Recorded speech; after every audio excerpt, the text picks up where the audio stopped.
Halo pemirsa Monas TV, senang sekali saya Andrea Ririn Karina dapat kembali menjumpai Anda dalam Monas Daily. Dalam beberapa menit ke depan kami akan menyajikan berita-berita terpercaya hanya untuk Anda.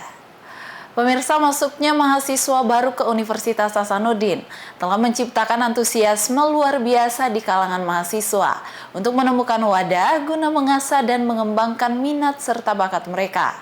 Salah satunya Lembaga Dialektika Haluan Kebangsaan Universitas Hasanuddin. Berikut berita selengkapnya untuk Anda. Bertempat di Gedung Ipteks Universitas Hasanuddin pada 21 hingga 22 September, Ledak Unhas menggelar tahapan awal rekrutmen bernama Pro 13, proses rekrutmen dan orientasi 13, dengan tujuan mencetak insan-insan cerdas yang siap berkontribusi di masa depan.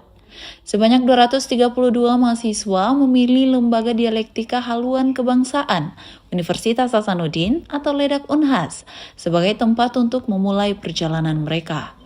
Tahun ini Ledak Unhas mencetak rekor baru dengan jumlah pendaftar terbanyak sejak didirikan pada tahun 2011.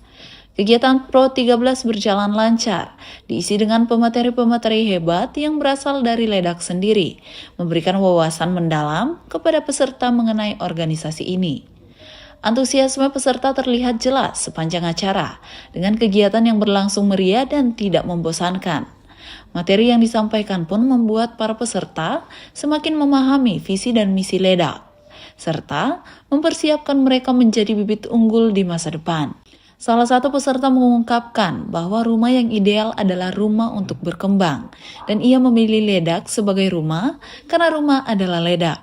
Dengan semangat yang tinggi, segenap perangkat Ledak Unhas berharap semua peserta Pro 13 akan kembali berpartisipasi dalam proses selanjutnya, yaitu kontra dan sepakat yang akan datang. Harapan ini mencerminkan komitmen Ledak dalam membangun generasi muda yang berwawasan dan siap menghadapi tantangan di masa depan. Andrea Ririn Karina, Taslia Ramadhani, Unhas TV. Pemirsa, fenomena keluarnya air mata saat menguap sering dialami oleh banyak orang. Hal ini terjadi karena kontraksi otot di sekitar bola mata yang menekan kelenjar air mata. Selain itu, air mata yang dihasilkan tubuh manusia juga terbagi menjadi beberapa jenis dengan fungsi yang berbeda. Apa sajakah itu? Berikut berita selengkapnya untuk Anda. Pernahkah Anda bertanya-tanya mengapa air mata keluar saat kita menguap? Ini sebenarnya terjadi karena serangkaian otot yang berkontraksi, termasuk otot di sekitar bola mata. Kontraksi ini memberikan tekanan pada kelenjar air mata yang akhirnya memicu keluarnya air mata secara refleks. Namun, selain air mata refleks ini, ada jenis air mata lain yang dihasilkan oleh tubuh masing-masing dengan peran penting. Air mata yang keluar saat kita menguap adalah salah satu bentuk air mata refleks. Air mata refleks ini juga dihasilkan ketika mata mengalami iritasi, seperti saat terpapar partikel asing, uap, atau saat sensitif seperti asap rokok, parfum, atau bahkan saat mengupas bawang. Selain itu, mata yang terpapar cahaya terlalu terang atau ketika kita mengonsumsi makanan pedas juga bisa memicu keluarnya air mata refleks. Yang kedua, reflex tears atau air mata refleks. Air mata ini keluar pada saat mata mengalami iritasi, baik itu dari partikel benda-benda asing dari luar atau dari uap tertentu yang terlalu sensitif buat mata, seperti pada saat kita memotong bawang atau asap rokok atau bahkan parfum yang terlalu menyengat. Hal lain yang bisa menyebabkan sekresi refleks ini adalah pada saat air mata refleks ini juga bisa dihasilkan pada saat kita melihat cahaya yang terlalu terang atau bahkan makan makanan yang terlalu pedas seperti cabai atau merica, bahkan untuk situasi tertentu seperti pada saat kita batuk, menguap, atau bahkan muntah. Dr. Nur Syamsi menambahkan, jenis air mata lainnya adalah air mata basal yang berfungsi melembabkan dan melindungi mata agar tetap tajam dalam penglihatan. Sementara itu, air mata emosional muncul dalam situasi emosional seperti marah, sedih, atau bahagia berlebihan. Menariknya, air mata emosional ini dianggap memiliki komponen yang dapat meredakan stres, sehingga menangis kadang-kadang bisa menjadi terapi alami untuk meredakan ketegangan. Namun, jika air mata tidak keluar saat menguap, itu bisa menjadi pertanda kondisi lain, seperti mata kering. Mata kering terjadi ketika produksi air mata berkurang atau kualitasnya menurun, yang dapat disebabkan oleh berbagai faktor seperti usia, hormon, lingkungan, atau penggunaan obat-obatan tertentu. Dalam kasus seperti ini, penurunan kualitas penglihatan dan ketidaknyamanan dapat terjadi, terutama saat seseorang bekerja lama di depan layar. Untuk beberapa orang, keluarnya air mata saat menguap bisa menjadi hal yang normal. Namun jika terjadi secara berlebihan atau tidak sama sekali, sebaiknya konsultasikan dengan dokter mata untuk mengetahui lebih lanjut apakah ada masalah kesehatan yang mendasari. Jadi, air mata bukan hanya sekedar refleks, melainkan mekanisme penting untuk menjaga kesehatan mata kita.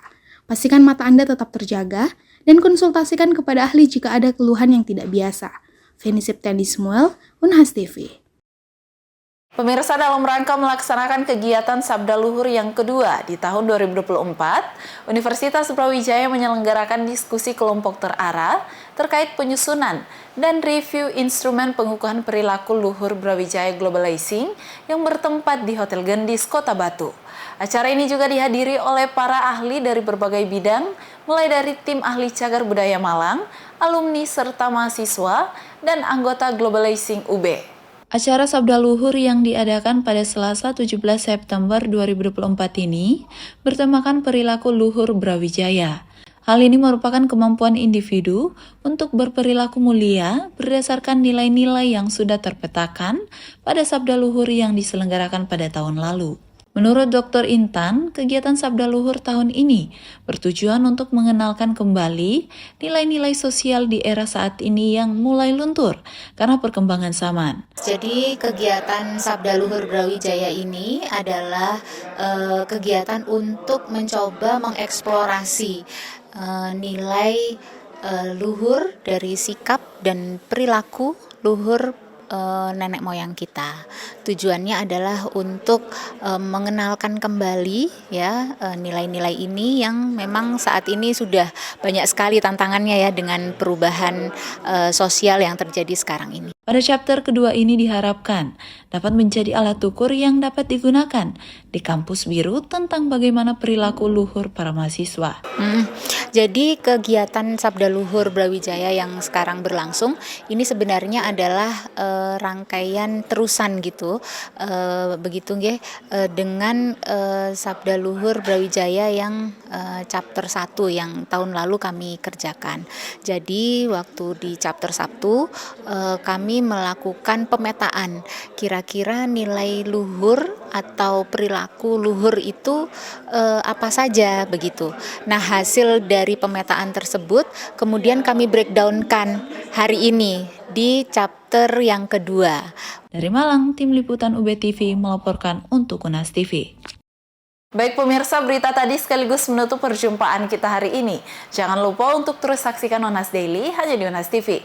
Saya Andrea Ririn Karina mewakili kru yang bertugas, pamit undur diri dan sampai jumpa.